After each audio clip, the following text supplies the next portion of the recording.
আসসালামু আলাইকুম ওয়া রাহমাতুল্লাহি ওয়া বারাকাতুহু। আলহামদুলিল্লাহি ওয়াহদা ওয়াসসালাতু ওয়াসসালামু আলা আবদিহিল মুস্তাবা আল মুস্তাফা ওয়া আলা আলিহি ওয়া সাহবিহি রাশাদা। প্রিয় দর্শক, জামিয়া মানরত তাওহীদ উত্তর ঢাকা নিবেদিত রমাদানের উপহার অনুষ্ঠান থেকে স্বাগত জানাচ্ছি। দেশ কিংবা প্রবাস যে যেখান থেকে আমাদের এই দিনই অনুষ্ঠান দেখছেন, আশা রাখি ভালো আছেন। আল্লাহ তাআলা আপনাদের সবাইকে সব জায়গায় সবসময় ভালো রাখুন। দর্শক, রমাদানের ঠিক এই মুহূর্তে আমরা কথা বলবো সালাত বা নামাজের গুরুত্ব ও অপরিহার্যতা নিয়ে। এই বিষয়ে আলোচনা রয়েছেন বিশিষ্ট ইসলাম চিন্তাবিদ, শিক্ষাবিদ শাইখ মাহমুদুল্লাহ মাদানী। আসসালামু আলাইকুম ওয়া রাহমাতুল্লাহি ওয়া বারাকাতুহু। ওয়া আলাইকুম আসসালাম ওয়া রাহমাতুল্লাহি ওয়া বারাকাতুহু। মোহতারাম, কেমন আছেন সব মিলে? আলহামদুলিল্লাহ, আপনি কেমন আছেন? আলহামদুলিল্লাহ, আমি ভালো আছি। সালাতের গুরুত্ব এবং অপরিহার্যতা। আলহামদুলিল্লাহি রাব্বিল আলামিন ওয়াসসালাতু ওয়াসসালামু আলা আবদিল্লাহি ওয়া রাসূলিহি নবিয়িনা মুহাম্মদ ওয়া আলা আলিহি ওয়া সাহবিহি আজমাইন, আম্মা বা'দ। সালাতের গুরুত্ব ও অপরিহার্যতা অত্যন্ত গুরুত্বপূর্ণ একটি বিষয়। জি জি, মুসলিম জীবনে সালাতের অপরিহার্যতা সবচেয়ে বেশি। কারণ একজন ব্যক্তি যখন ঈমান নিয়ে আসবে, প্রথম কাজ হচ্ছে ইসলামে প্রবেশ করতে হলে ঈমান নিয়ে আসতে হবে। ঈমান নিয়ে আসার পর আপনার সর্বপ্রথম যে কাজ, সেটাই হচ্ছে সালাত। এবং এটা দেখা যায় না। জি, ঈমান দেখা যায় না। কারণ আমরা জানি যে ঈমান তিনটি বিষয়ের মাধ্যমে পরিপূর্ণতা লাভ করে। জি, ইকরার বিল লিসান, তারপরে তাসদীক বিল জিনান, আমাল বিল আরকান। যে মুখে স্বীকৃতি দেওয়া, অন্তরে বাস্তবায়ন করা, আর এটি হচ্ছে অন্তরে বিশ্বাস করা, এটি হচ্ছে কাজে বাস্তবায়ন করা। তো ঈমান আমি মুখে স্বীকৃতি দিলাম এবং অন্তরে বিশ্বাস করলাম, কিন্তু যদি কাজে বাস্তবায়ন না করি তাহলে সেটা প্রকৃত ঈমানদার হলো না। তাহলে ঈমানের যেন এটা একটি বাহ্যিক রূপ হচ্ছে সালাত, যে সালাত প্রতিষ্ঠিত করবে। সালাত অত্যন্ত গুরুত্বপূর্ণ একটি বিষয়। রাসূল সাল্লাল্লাহু আলাইহি ওয়াসাল্লাম বলেন, বুনিয়াল ইসলামু আলা খামসিন, শাহাদাতি আল্লা ইলাহা ইল্লাল্লাহ ওয়া আন্না মুহাম্মাদার রাসূলুল্লাহ ওয়া ইকামিস সালাহ ওয়া ইতাইজ যাকাত ওয়া হজ ওয়া সাওমি রমাদান। যে রাসূল সাল্লাল্লাহু আলাইহি সাল্লাম বলেন যে ইসলামের যে 5টি স্তম্ভ রয়েছে, তার দ্বিতীয় নম্বর স্তম্ভ হচ্ছে সালাত প্রতিষ্ঠা করা, সালাত কায়েম করা। আমাকে সালাত আদায় করতে হবে। আপনি হয়তো জেনে থাকবেন যে সালাত ইসলামের এমন গুরুত্বপূর্ণ একটি বিষয় যে এটা একদম শৈশবকাল থেকে রাসূল সাল্লাল্লাহু আলাইহি সাল্লাম আদেশ করার জন্য নির্দেশ দিয়েছেন। 7 বছর থেকে রাসূল সাল্লাল্লাহু আলাইহি ওয়াসাল্লাম বলেন, মুরু আওলাদাকুম বিস-সালাহ ওয়া হুম আবনাউ 7 সিনিন। যে সিয়াম 7 বছর বয়স থেকে রাসূল কিন্তু আদেশ করেননি। হজ 7 বছর বয়স থেকে রাসূল আদেশ করেননি। যাকাত 7 বছর বয়স থেকে রাসূল সাল্লাল্লাহু আলাইহি সাল্লাম আদেশ করেন। এটা সম্পদের সাথে সম্পৃক্ত। তবে সালাত এমন একটি ইবাদত যে একজন বাচ্চা, সে এখনো ইবাদতের কিন্তু কিছুই বুঝে না। সে কিন্তু ইবাদত বলতে কি সে এখনো তার বোধগম্য হয়নি। ওই অবস্থাতেও রাসূল সাল্লাল্লাহু আলাইহি সাল্লাম বলেন, মুরু আওলাদাকুম বিস-সালাহ ওয়া হুম আবনাউ 7 সিনিন। তোমাদের সন্তানের বয়স যখন 7 বছর উপনীত হয়েছে, তখন তাদেরকে সালাতের নির্দেশ দাও। তাহলে এই হাদিস থেকে প্রতীয়মান হয় যে সালাত কতটা গুরুত্বপূর্ণ একটি ইবাদত। কিন্তু আমরা আজকে বর্তমান সময়ে এই সালাতের ব্যাপারে আমাদের সবচেয়ে বেশি উদাসীনতা। আর এই উদাসীনতার ব্যাপারে আল্লাহ সুবহানাহু ওয়া তাআলা বলেন, ফাওয়াইলুল লিল মুসাল্লিন আল্লাযীনা হুম আন সালাতিহিম সাহুন। যে যারা তাদের নামাজের ব্যাপারে বেখেয়াল, নামাজের ব্যাপারে উদাসী, তাদের জন্য তো হচ্ছে ধ্বংস। তারা তো সফলকাম হতে পারবে না। আর নামাজের মাধ্যমেই কেবলমাত্র সফলকাম হওয়া যায়।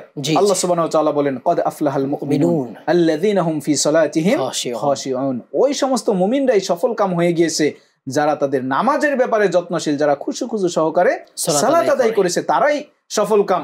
কারণ খুশু ব্যতীত, অলসতা বেশিত সেই হেলাসা দিতে সালাত আদায় করে, এটা কোনো সফলতার মানদণ্ড হতে পারে না। সালাতের ব্যাপারে রাসূল সাল্লাল্লাহু আলাইহি ওয়াসাল্লাম আপনি হয়তো জেনে থাকবেন যে এতটাই গুরুত্ব দিয়েছেন যে একজন ঈমানদার আর একজন কাফেরের মধ্যে পার্থক্যই হচ্ছে যেন সালাত। একজন মানুষ, আমি একজন মানুষ, একজন কাফের সেও কিন্তু মানুষ। দেখলে বোঝা যাবে না যে সে আসলে ঈমানদার না আমি ঈমানদার, এটা বোঝার কোনো সুযোগ নেই। সে মুসলিম না আমি মুসলিম, এটা বোঝার কোনো সুযোগ নেই। কারণ অনেক বিধর্মীদের গায়ে আমরা দেখতে পাবো যে তারা ইসলামী লেবাস তারা পরিধান করে, তাদের মুখে দাড়ি রয়েছে, তারা টুপি পাঞ্জাবি পরছে, আছে তাদের মাথায়, কিন্তু দেখে বোঝার কোনো সুযোগ নেই। কিসের মাধ্যমে বোঝা যাবে? রাসূল সাল্লাল্লাহু আলাইহি ওয়াসাল্লাম বললেন যে ইন্না বাইনাল আবদি ওয়া বাইনাশ শিরকি ওয়াল কুফরি তারকুস সালাত। যে একজন ঈমানদার আরেকজন কাফের, তার মধ্যে পার্থক্য নির্ণয়কারী বিষয় হচ্ছে সালাত। যে একজন ঈমানদার সে সালাত আদায় করবে। একজন ঈমানদারের অন্যতম বৈশিষ্ট্য হচ্ছে সে সালাত পরিহার করবে না। আরেকজন কাফের, তার বৈশিষ্ট্য হচ্ছে যে সে কি সালাত ত্যাগ করবে, সে সালাত আদায় করবে না, কারণ সালাত তার কাছে কোনো মুখ্য বিষয় নয়। তাহলে ঈমানদার আর কাফের মধ্যে পার্থক্য নির্ণয়কারী বিধানই হচ্ছে সালাত। অপর হাদিসে রাসূল সাল্লাল্লাহু আলাইহি ওয়াসাল্লাম বলেন, আল আহদুল্লাযী বাইনানা ওয়া বাইনাহুমা সালাহ ফামান তারাকা ফাকাদ কাফারা। যে একজন ঈমানদার অর্থাৎ আমাদের এবং তাদের মধ্যে পার্থক্য হচ্ছে সালাত। তারা সালাত পরিহার করে আর আমরা সালাত পরিহার করি, এটাই পার্থক্য। ফামান তারাকা সালাতা ফাকাদ কাফার, যে ব্যক্তি সালাতকে পরিহার করলো সেজন্য কুফরি করলো, সেজন্য ইসলাম থেকে বের হয়ে গেল। এটাই যেন রাসূল সাল্লাল্লাহু আলাইহি ওয়াসাল্লামের হাদিস থেকে আমরা বুঝতে পারছি। আরো একটি হাদিস রাসূল সাল্লাল্লাহু আলাইহি ওয়াসাল্লাম একইভাবে বলেন যে মান তারাকা সালাতা মুতাআম্মিদান ফাকাদ কাফার, যে ব্যক্তি ইচ্ছাকৃতভাবে সালাত পরিহার করলো। আপনি হয়তো এখানে জেনে থাকবেন যে রাসূল সাল্লাল্লাহু আলাইহি ওয়াসাল্লাম কিন্তু এখানে বলেননি যে কোনো ব্যক্তি যদি 5 ওয়াক্ত সালাত পরিহার করে, এটা বলেননি। কোনো ব্যক্তি 1 সপ্তাহের সালাত পরিহার করলো, এটা বলেননি। কোনো ব্যক্তি 1 মাস কিংবা 1 বছরের সালাত পরিহার করলো, এটা বলেননি। রাসূল বলেছেন মান তারাকা সালাতা মুতাআম্মিদান, ইচ্ছাকৃতভাবে যদি কেউ সালাত পরিহার করে, এটা 1 ওয়াক্ত হতে পারে, কেউ যদি 1 ওয়াক্ত সালাত পরিহার করে সেজন্য ইচ্ছা করে পরিহার করলো, সেজন্য কুফরিতে লিপ্ত হয়ে গেল, সেজন্য ইসলাম থেকে বের হয়ে গেল। সুতরাং সালাত পরিহার করার কোনো সুযোগ নেই। কেউ যদি আমরা নিজেদেরকে মুসলিম বলে দাবি করি যে আমি একজন মুসলিম, আমি একজন ইমানদার, আমি বিশ্বনবী মুহাম্মদুর রাসূলুল্লাহ সাল্লাল্লাহু আলাইহি ওয়াসাল্লামের আদর্শের একজন অনুসারী, তাহলে অবশ্যই আমাদেরকে সালাতের প্রতি গুরুত্ব আরোপ করতে হবে। সালাত পরিহার করার কোনো সুযোগ নেই। শুধু তাই নয়, রাসূল সাল্লাল্লাহু আলাইহি ওয়াসাল্লাম বলেন সালাত এমন একটি ইবাদত, সল্লি কায়িমান, সল্লি কায়িমান, তুমি দাঁড়িয়ে সালাত আদায় করো। ফাইল্লাম তাস্তাতি ফাকাইদান, যদি সক্ষম না হও তাহলে বসে সালাত আদায় করো। যে সালাত ছেড়ে দেওয়ার কিন্তু কোনো সুযোগ নেই। ফাইল্লাম তাস্তাতি ফাআলা জামবিন, যদি বসেও সালাত আদায় করতে সক্ষম না হও তাহলে শুয়ে শুয়ে সালাত আদায় করতে হবে। আমার আপনার বিবেকটা যতক্ষণ পর্যন্ত কাজ করছে, আমি যতক্ষণ পর্যন্ত পৃথিবীর আলো বাতাস দেখছি, আমি বেহুশ হইনি এখনো, আমার ততক্ষণ পর্যন্ত সালাত আদায় করতে হবে। এখানে সবচেয়ে আশ্চর্যের বিষয় হচ্ছে যে সিয়াম কিন্তু বছরে একবার মাত্র একটি মাস সিয়াম ফরজ করা হয়েছে। অথচ এই রমজান মাসেও আমরা যদি কেউ অসুস্থ থাকি, কেউ যদি সফরে থাকি, রাসূল সাল্লাল্লাহু আলাইহি সাল্লাম আমাদেরকে জানিয়ে দিলেন, আল্লাহ সুবহানাহু ওয়া তাআলা আমাদেরকে ঘোষণা দিয়ে দিলেন যে তোমরা পরবর্তীতে সিয়াম পালন করো। ফাইদ্দাতুম মিন আইয়ামিন উখর, যে তোমরা পরবর্তীতে সিয়াম পালন করার সুযোগ দিয়েছেন, কিন্তু সালাত বলছে না, সালাত ছেড়ে দেওয়ার কোনো সুযোগ নেই। সালাত কমিয়ে দেওয়া হয়েছে, যে সফররত অবস্থায় সালাত কমিয়ে দেওয়া হয়েছে, 4 রাকাত বিশিষ্ট সালাতগুলোকে 2 রাকাত করে দেওয়া হয়েছে, কিন্তু তারপরে কোনো সুযোগ নেই যে না, সফররত অবস্থায় তুমি সালাত আদায় করো, 2 রাকাত করো, কিন্তু ছেড়ে দিও না। সফররত অবস্থায় রাসূল সাল্লাল্লাহু আলাইহি ওয়াসাল্লাম জমা করে সালাত আদায় করেছেন, কিন্তু ছেড়ে দেওয়ার কোনো সুযোগ নেই। জামাআন ও কসরান করে পড়েছেন, কিন্তু ছেড়ে দেওয়ার সুযোগ নেই। তাহলে সালাত কতটা গুরুত্বপূর্ণ একটি ইবাদত, এই হাদিস থেকে কিন্তু আমাদের কাছে প্রতীয়মান। যুদ্ধের ময়দানেও রাসূল সাল্লাল্লাহু আলাইহি ওয়াসাল্লাম সালাত আদায় করেছেন। জাবের রাদিয়াল্লাহু তাআলা আনহু থেকে সেই প্রসিদ্ধ হাদিস, তিনি বলতেছেন যে আমরা রাসূল সাল্লাল্লাহু আলাইহি সাল্লামের সাথে কি করলাম, শাহিদতু মা'আন নবী সাল্লাল্লাহু আলাইহি ওয়াসাল্লাম সালাতুল খাউফ, যে রাসূল সাল্লাল্লাহু আলাইহি সাল্লামের সাথে ভয়ের নামাজ, সেই সালাতুল খাউফের সময় উপস্থিত ছিলাম, যুদ্ধের ময়দানে উপস্থিত ছিলাম। রাসূল সাল্লাল্লাহু আলাইহি সাল্লাম ফাসাফানা সাফাইন, আমাদেরকে 2টি কাতারে বিভক্ত করলেন। সাফুন খালফা রাসূলিল্লাহি সাল্লাল্লাহু আলাইহি ওয়াসাল্লাম, একটি কাতার রাসূল সাল্লাল্লাহু আলাইহি সাল্লামের নিকটে ছিল, আরেকটি কাতার একটু দূরে ছিল। তো আল আদুবু বাইনানা ওয়া বাইনাল কিবলা, শত্রুরা ছিল আমাদের এবং কিবলার মাঝামাঝি জায়গায়। অর্থাৎ যুদ্ধের ময়দানে রাসূল সাল্লাল্লাহু আলাইহি ওয়াসাল্লাম কয়েকটা পদ্ধতিতে সালাত আদায় করেছেন। শত্রুদের পরিস্থিতি পর্যবেক্ষণ করে রাসূল ওই পদ্ধতিতে সালাত আদায় করেছেন। রাসূল কিন্তু বলতে পারতেন যে না, আল্লাহ সুবহানাহু ওয়া তাআলা এখানে ঘোষণা দিতে পারতেন যে যেহেতু ইসলামের সেই বিধানকে উড্ডীন করার জন্য আমরা জিহাদে লিপ্ত হয়েছি, আমার বান্দারা জিহাদ করেছে, আজকের দিনে তাদেরকে সালাত মাফ করে দেওয়া হয়েছে, দরকার নেই, কাজা আদায় করে নিবে না, কোনো সুযোগ নেই। বলছে যখনই সালাতের সময় হলো, সাথে সাথে রাসূল সাল্লাল্লাহু আলাইহি ওয়াসাল্লাম সাহাবাদেরকে নিয়ে যুদ্ধের ময়দানে সালাতের জন্য দাঁড়িয়ে গিয়েছেন। যদি শত্রুরা কিবলামুখী থাকতো তাহলে সেখানে 2টি কাতার একসাথে সালাত আদায় করতো, সেজদার সময় এক কাতার দাঁড়িয়ে থাকতো, আরেক কাতার রাসূলের সাথে সেজদা দিতেন। আবার যদি অন্যদিকে থাকতো বিপরীত পাশে, তখন রাসূল সাল্লাল্লাহু আলাইহি ওয়াসাল্লাম 2টি কাতার করতেন, এক কাতার রাসূলের সাথে সালাত আদায় করতো, আরেক কাতার অস্ত্র নিয়ে শত্রুদের মুখে তাক করে দাঁড়িয়ে থাকতেন, যে না, তারা যেন যাতে করে মুসলমানদের উপর কোনোভাবে আক্রমণ করতে না পারে। এইভাবে কি করতেন রাসূল সাল্লাল্লাহু আলাইহি সাল্লাম, সালাত আদায় করতেন, সালাতের প্রতি গুরুত্ব দিয়েছেন, সালাত ছেড়ে দেওয়ার কোনো সুযোগ নেই। এটাই প্রমাণ করে গুরুত্বপূর্ণ বিষয়। জি হাসান, সুন্দর আলোচনা হচ্ছে, বিরতির পর বাকি অংশ শুনবেন ইনশাআল্লাহ। দর্শক, আপনারা দেখছেন জামিয়া মানরুল তাওহীদ উত্তরা, ঢাকা নিবেদিত রমাদান উপহার। সময় হলো ছোট্ট বিরতি, একটু পরে ফিরবো, আমাদের সঙ্গে থাকবেন ইনশাআল্লাহ।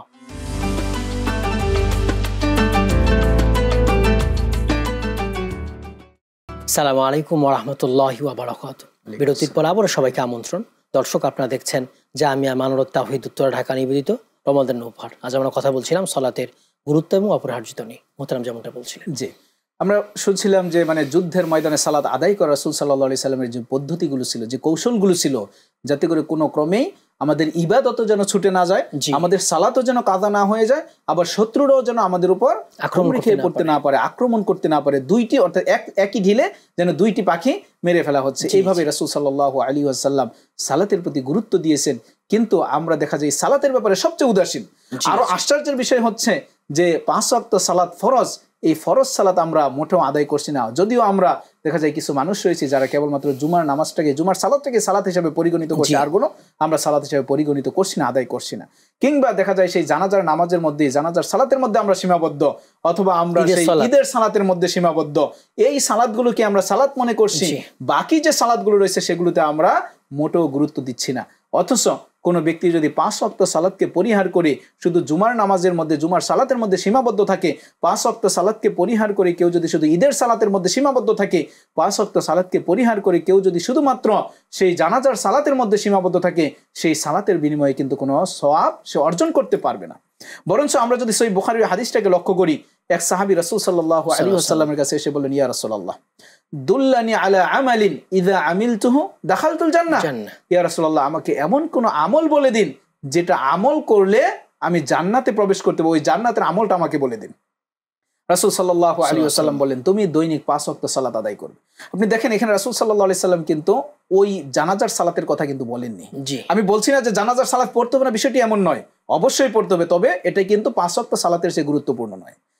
রাসূল সাল্লাল্লাহু আলাইহি ওয়াসাল্লাম ওখানে শুধু ঈদের সালাতের কথা বলেননি, সেখানে শুধু জুমার সালাতের কথা বলেননি। রাসূল বলেছেন যে তুমি দৈনিক 5 ওয়াক্ত সালাত তোমাকে আদায় করতে হবে যদি তুমি জান্নাতে যেতে চাও। জি জি। তাহলে 5 ওয়াক্ত সালাতকে ফরজ করা হয়েছে, আমরা এই সালাত থেকে পিছিয়ে রয়েছি, যেটা একজন ইমানদার আর একজন কাফেরের মধ্যে পার্থক্য নির্ণয় করে দেয়। জি, এটা কখনোই আমাদের জন্য সালাত পরিহার করা উচিত নয়। আজকে দেখা যায় আমরা বন্ধু বান্ধব আত্মীয় স্বজন একসাথে যখন গল্পে মত্ত হয়ে যাই, তখন নামাজের সময় পার হয়ে যায়, সেই মুয়াজ্জিন মাইকে আজান দিচ্ছে, হাইয়া আলাস সালাহ, তোমরা নামাজের দিকে আসো, তোমরা সালাতের দিকে আসো, হাইয়া আলাল ফালাহ, তোমরা কল্যাণের দিকে আসো। কিন্তু আমি আপনি সেই ব্যবসায়িক কার্যকলাপগুলিতে জড়িত আছি, আমি আপনি দুনিয়াবি চিন্তা ভাবনায় মত্ত আছি, দুনিয়াবি কার্যকলাপে সময়টাকে ব্যয় করে দিচ্ছি যে না সালাত পরে আদায় করব। অথচ আল্লাহ সুবহানাহু ওয়া তাআলা তিনি বলেন, ইন্নাস সালাতা কানাত আলাল মুমিনিনা কিতাবাম মাওকুতা, যে নামাজকে ফরজ করা হয়েছে নির্দিষ্ট সময়েই তারা আদায় করবে, এজন্য ফরজ করা হয়েছে। নামাজ যদি নির্ধারিত সময়ে আদায় না করি তাহলে আল্লাহ সুবহানাহু ওয়া তাআলা এটা ফরজ করতেন। আল্লাহ বলতে পারতেন যে তোমরা দৈনিক 5 ওয়াক্ত সালাত আদায় করো, যখন তোমরা ফাঁকা থাকবে তখনই আদায় করো, এটা বলতে পারতেন। কিন্তু আল্লাহ সুবহানাহু ওয়া তাআলা কিন্তু এটা বলেননি। আল্লাহ সুবহানাহু ওয়া তাআলা 5 ওয়াক্ত সালাতের জন্য একটি সময় নির্ধারণ করে দিয়েছেন যে ফজরের সালাত এই সময় আদায় করতে হবে, জোহরের সালাত এই সময় আদায় করতে হবে, আসরটাকে এই সময়ের ভিতর আদায় করতে হবে, মাগরিব এশা এই সময়ের ভিতর আদায় করতে হবে। আল্লাহ সুবহানাহু ওয়া তাআলা সময় নির্ধারণ করে দিয়েছেন, যেই সময়ে আমাদেরকে সালাত আদায় করা উচিত। সালাতের যদি গুরুত্ব না থাকতো, সালাতের সেই যথা সময় আদায় করার যদি তাৎপর্য বা গুরুত্ব না থাকতো, আল্লাহ সুবহানাহু ওয়া তাআলা কিন্তু এটা বলতেন না। আল্লাহ বলতে পারতেন যে তোমরা দিনের এক সময় সালাত আদায় করে নিলেই হবে, এটা বলতে পারতেন। তো অবশ্যই আমাদেরকে সালাত আদায় করা উচিত এবং সেটা যথা সময়ে সঠিক সময়ে আদায় করা উচিত। কেন? কারণ রাসূল সাল্লাল্লাহু আলাইহি ওয়াসাল্লামের মাধ্যমে আল্লাহ সুবহানাহু ওয়া তাআলা আমাদেরকে সালাতের অন্যতম যে একটি উপকারিতা জানিয়ে দিয়েছেন, সেটা হচ্ছে ইন্নাস সালাতা তানহা আনিল ফাহশাই ওয়াল মুনকার।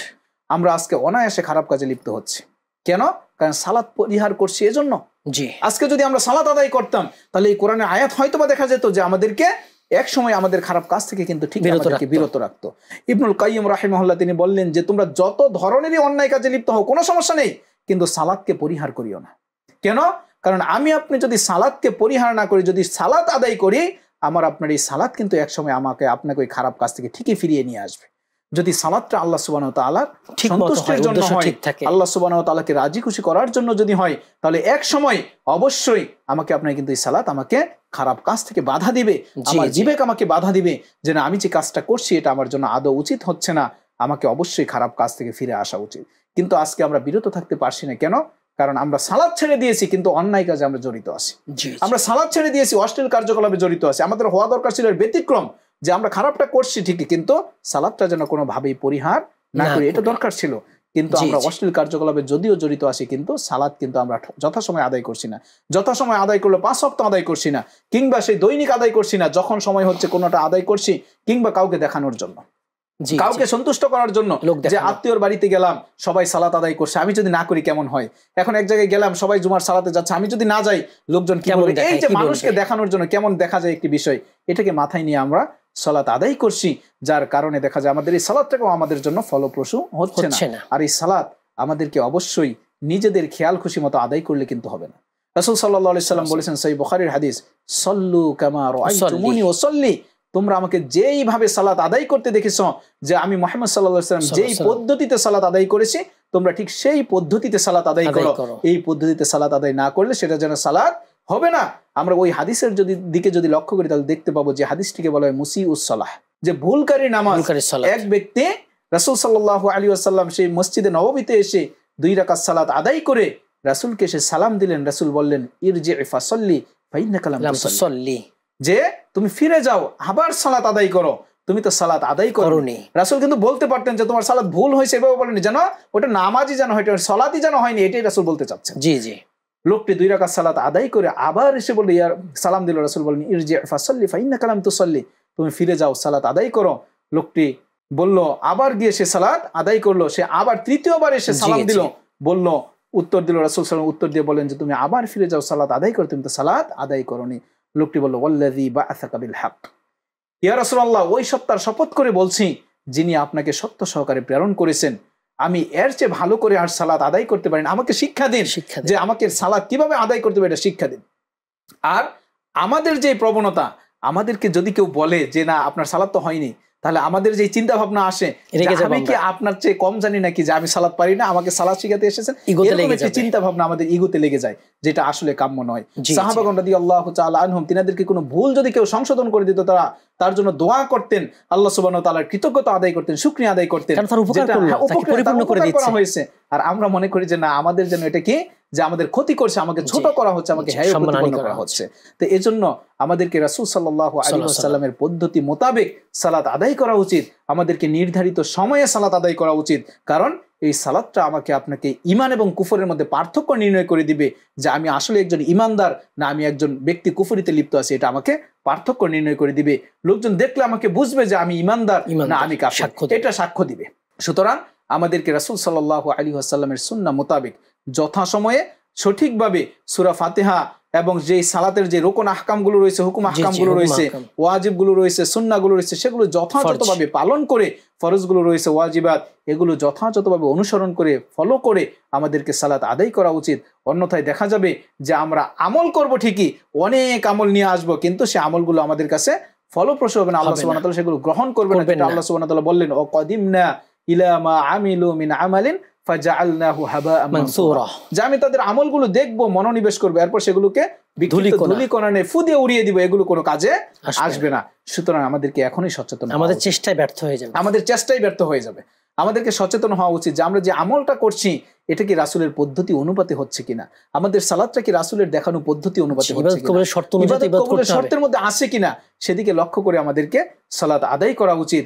যদি না হয় তাহলে সেই আমল আমাদের ফলপ্রসূ হবে না, সেই আমলে আল্লাহ সুবহানাহু ওয়া তাআলা সন্তুষ্ট হবেন না, সেই আমলের বিনিময়ে আমরা যে উদ্দেশ্যে করছি জান্নাত পাবো না, বরঞ্চ জান্নাতের উদ্দেশ্যে আমল করে আমাদেরকে যেতে হবে, তার বিপরীত জাহান্নামে যেতে হবে।